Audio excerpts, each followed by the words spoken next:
Hello from Kevin and Kristen with Canine Education Center. Today, our video is going to be talking about three very misunderstood topics in the dog world. And I'm going to count them back 3-1. So number 3, service dogs. A lot of the general public that want to get an emotional support dog or a service dog, they just go out and get a dog that's a lab or a golden or something that they think is going to fit that criteria. If you're asking that dog to be your service dog or support you, be a physical support for you, and the dog's nose is telling it to do something else, that's usually not going to be a match. People, when we interact with them, that's just a common reoccurring theme. I got this dog to be my service dog or my emotional support dog, and it's not doing it. And as we start to delve into it, we start to, okay, what was the dog bred for? And in some instances, they don't even know. They just got it from a litter of puppies. Not all dogs can be service dogs. An emotional support dog, they got to be pretty dang resilient because the human, the owner, is frequently pouring upon that dog emotions, whether that's anxiety, whether that's PTSD, whatever it is. The dog has to be able to absorb that and work through that and do that over a long period of time to be a successful match for that specific purpose. And our point here is just not all dogs can do that. If somebody wants to get a service dog or an emotional support animal, just getting a targeted breed isn't always going to guarantee you success. And what will happen if you don't go looking specifically for that temperament to match your request or what you're looking for is you're going to get a frustrated dog and a frustrated owner. We have specific people who breed for those characteristics and temperament. Misunderstood topic number 2, and this is a big one. Say a dog gets out, kills a rabbit, kills a duck, goes out and kills a chicken, and all of a sudden some humans think, oh boy, the dog's now got a taste for blood, and they're worried about how that dog's going to start reacting with their children or even themselves. And I'm here to say dogs can 100% differentiate between a small animal like a rabbit or a duck or a chicken and your child or you. Just because a dog who is actually a predatory animal displays prey drive and goes out and has an act of predation and kills one of these smaller animals does not mean he's then going to do that with your child. And what does occur is if a dog gets out in the neighborhood and they go and they get themselves a kill, if that dog gets out again, they are highly likely to head back. They have a strong association and maybe even an episodic memory of exactly where they got what they got and were rewarded. So in most instances, if that dog gets out again, they are going to head back to the scene of the crime. And that's actually how a lot of dogs in our country get deemed dangerous, because the owner's unable to contain this animal, and this animal gets out multiple times and they're down the road killing chickens. Let's remember, dogs are in fact predatory animals, as all canines are.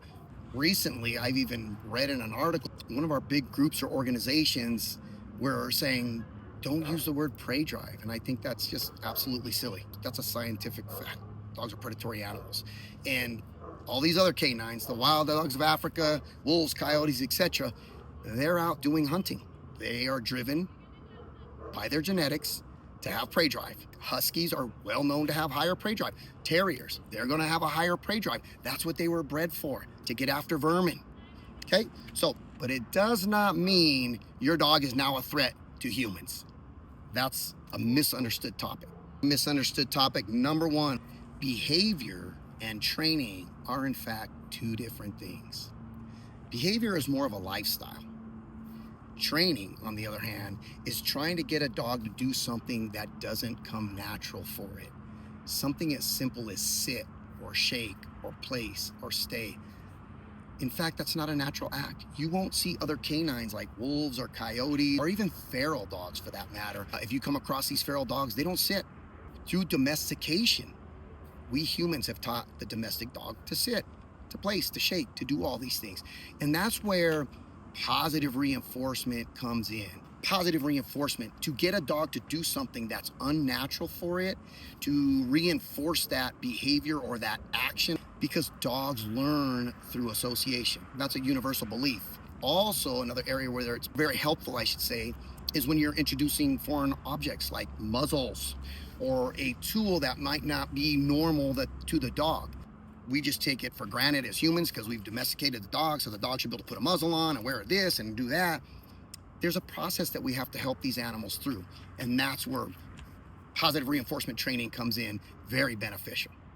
Now, behavior training, which is what we work with, it has a lot less to do with the treats. That has a lot more to do with your ability to hold a conversation with your canine companion, or any dog for that matter.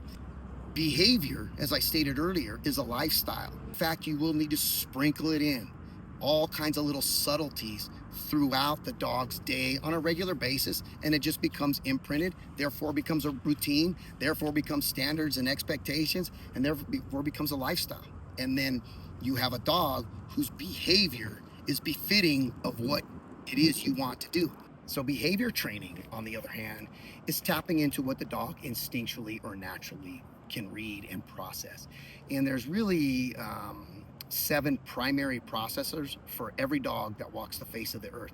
They're actually gifted this when they're born, and that's their ability to read and understand energy, to read and understand body movement, body positioning, expressions, both facial and body expressions, tone, or what you call tone inflection, the way we vary our tones, touch, and of course scent, which is their number 1 sense. Now, through domestication, dogs have also become very good as secondary means of understanding and being able to read hand signals and auditory cues. We can say certain words. If you have a highly trained personal protection dog, a police dog, you can say a word or two and it puts the dog into a different emotional and mental state in a high alert working mode. And then we have the other words to kind of reverse that. As an example, say you have a dog that's a little nervous, fearful of people. With the people that dog does know, you can start attaching a verbal cue like friends or want to play, and you start saying that every time with the people the dog knows, and then that's in fact transferable.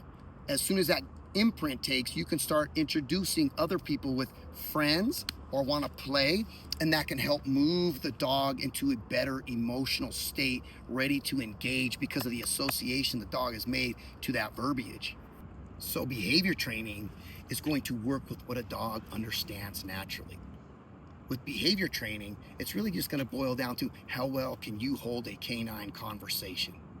So please keep following us and learn more about behavior training and how you can hold a high-level canine conversation.